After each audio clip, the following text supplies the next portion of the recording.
Today on the Stay at Home Chef, I'm showing you how to make easy cranberry salsa. My aunt brought this dish to a family party when I was 12 or 13, and I've been hooked on it ever since. It's my absolute favorite thing to make during the late fall, early winter, during cranberry season. This is a great thing to bring to potlucks and holiday parties, or just to eat it up on your own. To start, you'll need 12 ounces of fresh cranberries and place them into a colander. You want to give the cranberries a rinse to clean them off. Then you want to pick out any that are soft and squishy and discard those because those have gone bad.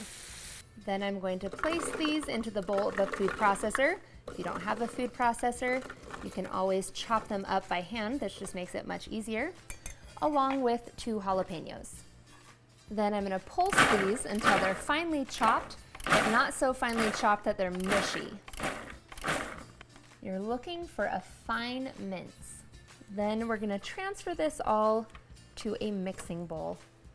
Once again, you can chop this all up by hand. The food processor just makes it a little bit easier.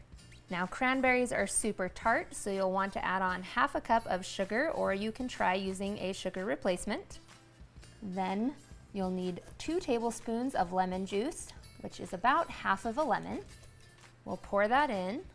And then we'll add in a 1/4 cup of sliced green onions, a 1/4 cup of minced fresh cilantro leaves, and 2 tablespoons of grated ginger.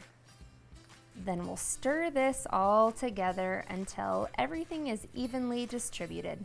Now, this salsa is a bit tart to begin with, so what you want to do is cover the bowl with a lid or plastic wrap and let it sit in the fridge so that those flavors can develop for at least 1 hour, or you can leave it for up to 6 to 8 hours. You can serve this up plain with chips or crackers, but one of the best ways to do it is get an 8-ounce brick of cream cheese and then spoon the cranberry salsa over the top.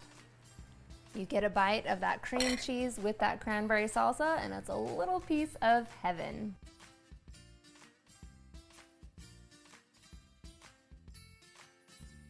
Thanks for watching. You can find the full written recipe in the video description. Be sure to subscribe, like, and follow, and check out the rest of my videos, where you can find hundreds of restaurant quality recipes you can easily make at home.